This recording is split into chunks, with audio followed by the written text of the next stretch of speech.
கல்வாரி அழைக்குது உன்னை, ஒரு கணம் திறவாயோ கண்ணை, எல்லோரின் பழி நீக்க தன்னை பலியில் திட துறந்தாய் வில்லை.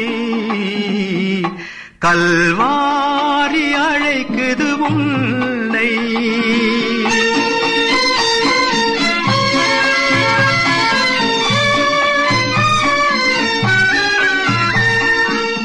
உன்னை படைத்தது யாரு, அதை ஒரு முறை சிந்தித்து பாரு. அன்னை வயிற்றில் உன்னை காத்த ஆண்டவனை நினைவு கூறு. கல்வாரி அழைக்குது உன்னை.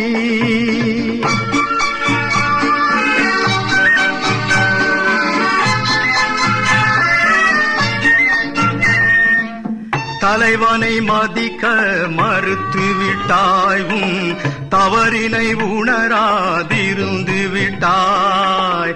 விலை மதியாதவர் துணையிருந்தும் கெடும், வீணரில் உறவால் அழிந்து விட்டாய். கல்வாரி அழைக்குது உன்னை.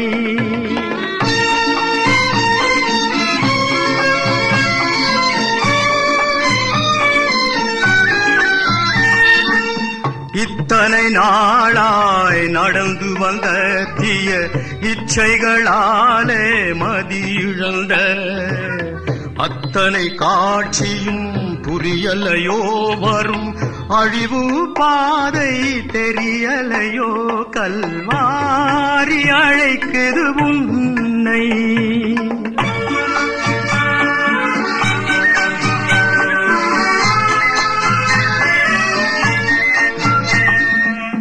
உறக்கம் கலைத்து எழுந்து விடு, வேத உரைக்கே நாளும் பயந்து விடு.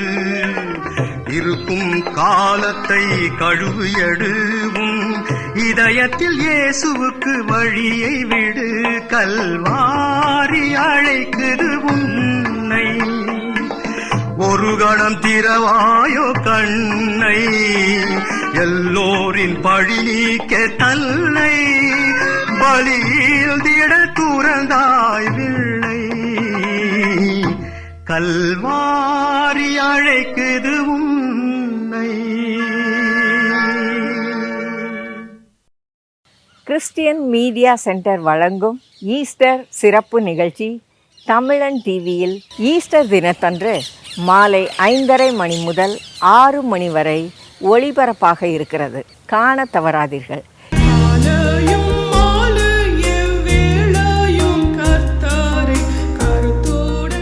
இந்த சிறப்பு நிகழ்ச்சியில் உங்களுக்காக ஈஸ்டர் சிறப்பு செய்தியை வழங்க இருக்கிறவர் அருள் திரு டாக்டர் பீட்டர் சிங் அவர்கள்.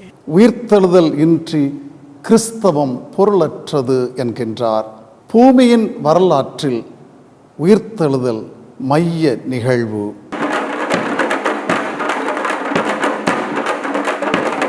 நமது துயரங்கள், கண்ணீர்கள் ஆண்டவரால் சமாதானமாகவும் மகிழ்ச்சியாகவும் உயிர்த்தெழும்.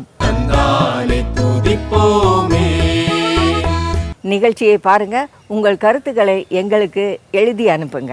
தமிழன் டிவி ஈஸ்டர் தினத்தன்று மாலை 5:30 மணி முதல் 6 மணி வரை.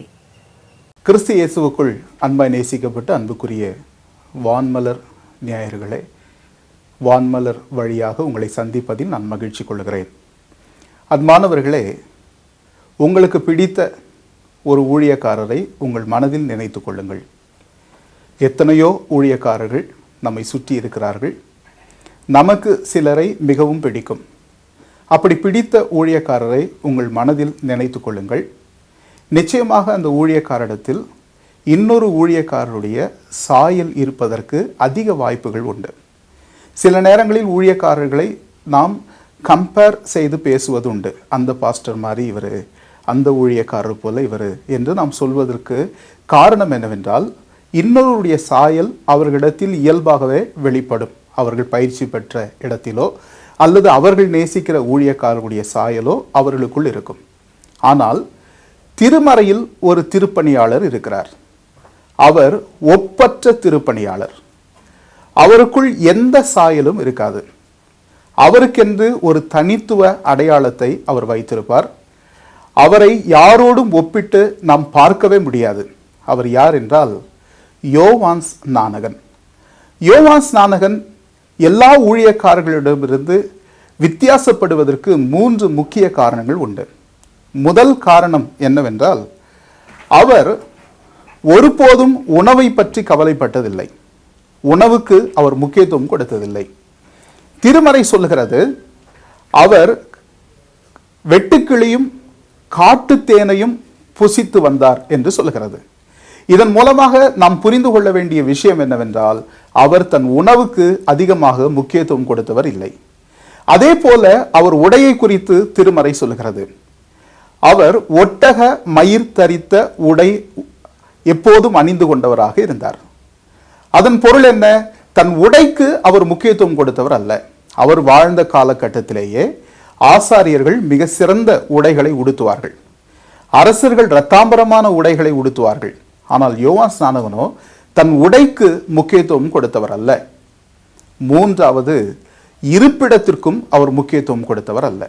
அவர் தன் வாழ்க்கையில் வனாந்தரங்களிலேயே வசித்தவராக காணப்பட்டார். தனக்கென்று ஒரு வீடோ தனக்கென்று வசிப்பதற்கு ஒரு இடத்தையோ அவர் தெரிந்து கொள்ளாமல் வனாந்தரத்திலேயே தங்கி திருப்பணி செய்து கொண்டு வந்தார். இவருடைய ஒப்பற்ற திருப்பணி அந்த காலத்து மக்கள் மத்தியில் பெரும் புகழை கொண்டு வந்து சேர்த்தது. கூட்டம் கூட்டமாக யோவான் ஸ்நானகனை தேடி ஜனங்கள் வந்து கொண்டே இருந்தார்கள். யோர்தான் நதிக்கரையில் அவருடைய சத்தத்தை கேட்க திரளான ஜனங்கள் தினந்தோறும் வந்து வந்து அவருடைய சத்தத்தை கேட்டுக்கொண்டே இருந்தார்கள். இதனால் அவர் யார் என்று தெரிந்து கொள்ள வேண்டும் என்கிற ஆவல் எருசலேமில் தோன்றியது. எனவே எருசலேமில் இருக்கக்கூடிய பிரதான ஆசாரியர்கள் அவரிடத்தில் ஆள் அனுப்பினார்கள். ஆசாரியரையும் லேவியரும் அனுப்பி நீ யார் என்று விசாரித்து வர ஆள் அனுப்பினார்கள். வந்தவர்கள் அவரிடத்தில் கேட்ட முதல் கேள்வி நீ யார் என்ற கேள்வி. அதற்கு யோவான் ஸ்நானகன் சொன்ன பதில் என்னவென்றால், நான் நீங்கள் நினைக்கிற கிறிஸ்து அல்ல என்று ஆரம்பித்தார். ஏனென்றால் நீ யார் என்ற கேள்விக்கு அவர்களுக்குள் ஒரு கற்பனை இருக்கிறது. இவர் கிறிஸ்து தானோ, அல்லது கிறிஸ்து என்று மக்கள் நம்புகிறார்களே, இவர் கிறிஸ்துவாக இருப்பாரோ என்கிற கேள்வியோடு அவரிடத்தில் வந்தார்கள். ஆனால் யோவான் ஸ்நானகன் முதலிலேயே அவர்கள் கேள்விக்கான பதிலை தெளிவாக சொல்கிறார். நான் கிறிஸ்து அல்ல என்று சொன்னார். யோவான் சுவிசேஷம் 1ஆம் அதிகாரம் 20ஆம் வசனத்திலிருந்து நாம் தொடர்ந்து வாசிக்கும் போது அந்த கேள்விகளை நாம் பார்க்க முடியும். உடனே 2வது கேள்வி கேட்கிறார்கள், நீ எலியாவா என்று கேட்டார்கள். அதற்கு நான் எலியா அல்ல என்று சொன்னார். நீ தீர்க்கதரிசியா என்று கேட்டார்கள். நான் தீர்க்கதரிசிகளில் ஒருவர் அல்ல என்று சொன்னார். மாறாக அவர்கள் கேட்காத ஒன்றை அவர்களுக்கு அவர் பதிலாக சொல்ல விரும்பினார். அந்த பதில் என்னவென்றால், நீங்கள் அறியாத ஒருவர் இருக்கிறார். அவர் என்னிலும் மேன்மையுள்ளவர். அவருடைய பாதரட்சியின் வாரை குனிந்து அவிழ்க்கிறதற்கும் நான் தகுதியுள்ளவன் அல்ல என்று சொன்னார். இயேசு கிறிஸ்துவை அவர்களுக்கு அறிமுகப்படுத்துகிறார். என்னிலும் மேன்மையுள்ளவர், அவருடைய காலில் அணிந்திருக்கிற செருப்பை தொடுவதற்கு கூட நான் தகுதியற்றவன் என்று சொன்னார். ஏனென்றால் யோவான் ஸ்நானகனை கடவுள் இந்த உலகத்திற்கு அனுப்பிய நோக்கம் இயேசு கிறிஸ்துவுக்கு வழியை ஆயத்தப்படுத்துவது. தன் பணியை கண்ணும் கருத்துமாக அவர் செய்து கொண்டே இருந்தார். இயேசு கிறிஸ்துவை இந்த உலகத்திற்கு அறிமுகப்படுத்தினார். முதன்முறையாக இயேசு கிறிஸ்துவை அவர் சந்தித்த போது சொன்ன வார்த்தை, இதோ உலகத்தின் பாவங்களை சுமந்து தீர்க்கிற தேவாட்டுக்குட்டி என்று எல்லாருக்கும் முன்பாக இயேசு கிறிஸ்து யார் என்பதை அறிமுகப்படுத்தி வைத்தார். இயேசு கிறிஸ்துவை இந்த உலகத்திற்கு அறிமுகப்படுத்துகிற தன்னுடைய பணியை மிக சரியாக செய்து முடித்தார். எனவே இயேசு கிறிஸ்து இந்த உலகத்திற்குள் வந்து நம்முடைய பாவங்களுக்காக மரித்து நம் எல்லாரையும் பாவத்திலிருந்து மீட்டு புது வாழ்வுக்குள் கொண்டு வந்து சேர்த்திருக்கிறார். எனவே இந்த காலகட்டங்களில் முதலில் வந்த இயேசு கிறிஸ்துவை கொண்டாட ஆயத்தமாகி கொண்டிருக்கிறோம். வருகையின் காலங்களில் ஆண்டவராக இயேசு கிறிஸ்துவை கொண்டாடுவதற்கு நாம் மிகப்பெரிய ஆயத்தங்களை செய்வது உண்டு. அதே நேரத்தில் நம்மிடத்தில் இன்னொரு கேள்வி உண்டு. வந்த இயேசு கிறிஸ்துவை யோவான் ஸ்நானகன் சரியாக அறிமுகப்படுத்தினார். அவர் வழியாக நாம் நம்முடைய பாவங்களிலிருந்து விடுதலையாக்கப்பட்டு புது வாழ்வு பெற்றுக்கொண்டோம். எனவே அதை கொண்டாடி கொண்டிருக்கிறோம். அதே நேரத்தில் ஆண்டவராகிய இயேசு கிறிஸ்து மீண்டும் வரப்போகிறார் என்பதை நாம் நம்முடைய இருதயத்தில் சிந்தித்து கொண்டிருக்கிறோமா? வரப்போகிற இயேசு கிறிஸ்துவை வரவேற்பதற்கு நாம் ஆயத்தப்பட்டு விட்டோமா? ஏனென்றால் இயேசு கிறிஸ்து மீண்டும் வரப்போகிறார்.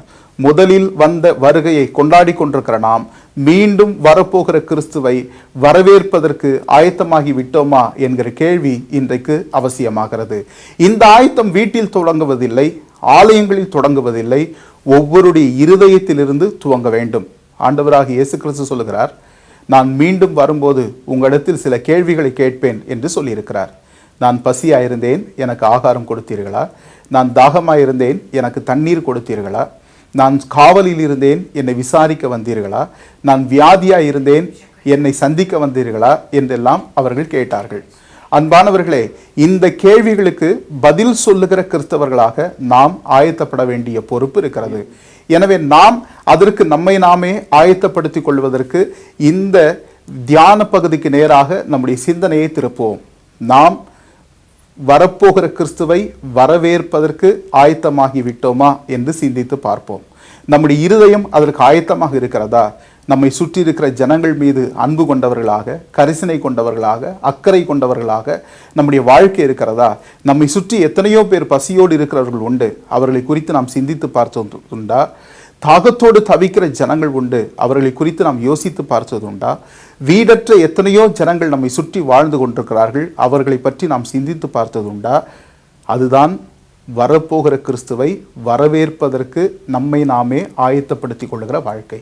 எனவே அன்பானவர்களே, நம்மை குறித்து நாம் சிந்தித்து பார்ப்போம், நம் இருதயத்தை சீர்தூக்கி பார்ப்போம். யோவான் ஸ்நானகன் இயேசு கிறிஸ்துவை அறிமுகப்படுத்துவதற்கு கொடுக்கப்பட்ட தன் பணியை மிக சிறப்பாக செய்து முடித்தார்.